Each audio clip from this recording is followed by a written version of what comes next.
Bueno, continuamos con Jorge Rodríguez. La forma en que fue detenido Antonio Ledesma, bueno, ha generado muchos comentarios. La manera como irrumpió el SEBIN a la Fíjate, sede. inmediatamente trataron de montar la matriz de que el señor Ledesma había sido golpeado. Ya hay abogado, el señor Omar Estacio, señala en la página web del Universal de hoy en una declaración que es completamente falso. El señor Ledesma firmó un acta en la madrugada en presencia del fiscal, señalando que él no había sido sometido a ningún tipo de tratamiento ni de ningún tipo de vejamen. Señalaron que el señor Ledesma había sido aislado. Eso es completamente falso.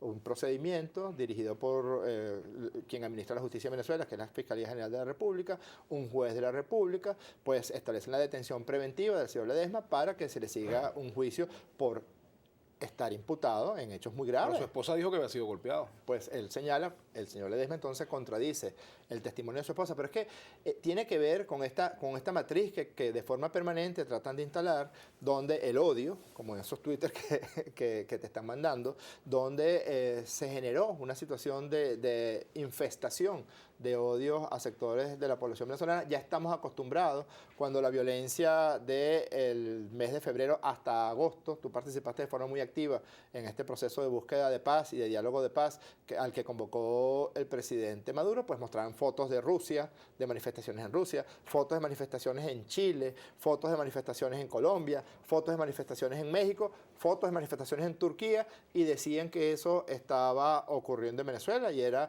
completamente falso. Algunos senadores de los Estados Unidos de Norteamérica, claramente enfermos, o sea, psicológicamente enfermos de derecha, de ultraderecha, señalan que la violencia, que colectivos armados disparaban. Una señora, hay un video por ahí que si hay tiempo sería bien bueno que lo pudiéramos mostrar, que dice que soldados cubanos armados disparaban contra manifestaciones pacíficas en Venezuela. Otro tanto ocurrió aquí, por cierto, el señor Ledesma era el gobernador del Distrito Federal del presidente Pérez en la oportunidad, desde el año 1989, en la oportunidad de el alzamiento popular del 27, 28 de febrero y 1 de marzo de 1989. El señor Ledesma dirigió toda la actuación de la Policía Metropolitana en contra de la población civil. Por ahí hay una cantidad de abuelos y abuelas, jubilados y jubiladas, a quien Ledesma le lanzaba los gases lacrimógenos, le lanzaba la ballena, viejitos de 60 años, de 70 años,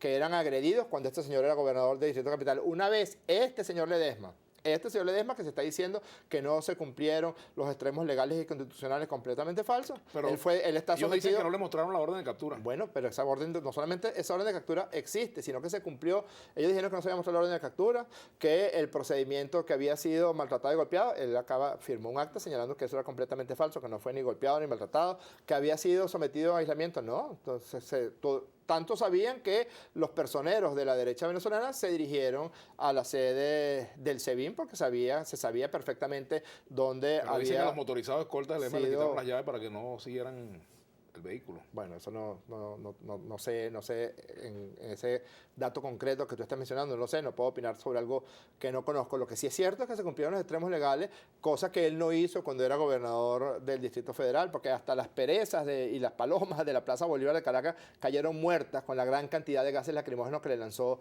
a los abuelos y a las abuelas que luchaban y peleaban por una pensión justa. Ese era el señor Ledesma cuando era gobernador del Distrito Federal. En este caso concreto, yo me pregunto, insisto, ¿y por qué ese señor viajó tanto en estos años 2011, 2012, 2013, 2014? ¿Qué fue a hacer? ¿Qué clase de reunión de alcalde asistió en esa oportunidad? ¿Cuál clase de convenio? Él se hermanó con Tel Aviv, se hermanó con Madrid, se hermanó con Bogotá. ¿Hay algún documento firmado ¿Qué le con dices tú a los alcaldes de que la piensan, localidad? Jorge, que todo esto es una estrategia para desmotivar el voto opositor en las elecciones parlamentarias? Mira, si alguien ha defendido las vías constitucionales y democráticas en Venezuela, ha sido precisamente Hugo Chávez y ahora el presidente Maduro, y lo señalo como líderes, representantes de un conglomerado inmenso de la población venezolana. Nosotros jamás hemos recurrido ni a tácticas relacionadas con la violencia o a eventos anticonstitucionales. Nunca, Vladimir, nunca. Yo me acuerdo que cuando el señor Rosales fue electo, no me acuerdo si fue gobernador de Zulia, a mí me tocó, por ser presidente de la Junta Nacional Electoral, ir a proclamarlo. El jefe de seguridad de Rosales era el señor Henry López Cisco, asesino de mi padre. Él personalmente ha confesado que él asesinó, que él dirigió las torturas que condujeron a la muerte por tortura a Jorge Rodríguez. ¿Dónde estaba Ledesma cuando asesinaron a Jorge Rodríguez? Era un dirigente de la Juventud de Acción Democrática en esa oportunidad en el estado Guárico, que sí fue aislado, que fue sometido a terribles torturas. López Cisco dirigió las torturas contra mi padre. Y a mí jamás se me va a ocurrir decirle, mire, señor Rosales, yo no lo voy a proclamar a usted porque ese asesino que usted tiene como jefe de seguridad mató a mi papá. No, lo proclamé, el señor López Cisco estaba allí, usted es el gobernador electo. Yo recuerdo que el candidato del chavismo en esa oportunidad había señalado que no debía proclamarse a Rosales, había dicho que debían contarse los actos. Y yo, no, señor, aquí hay una elección, claramente salió electo el señor Rosales. Jamás el chavismo ha recurrido a salidas extraconstitucionales. E incluso es un mensaje que quiero darle a la oposición y a los opositores venezolanos. Exíjanle. Alguien que vote por la oposición debe exigirle a estos sectores de la dirigencia opositora que respeten el voto de sus votantes. Tenemos que hacer una pausa, Jorge. Vamos a leer los Twitter en la próxima parte, pero quiero leer este. Atención urgente. Este tipo, Vladimir Laguna, entrevista al psicólogo trastornado comunicó alcalde de Caracas, todo coordinado por el G2 cubano. Vamos a la pausa, ya venimos.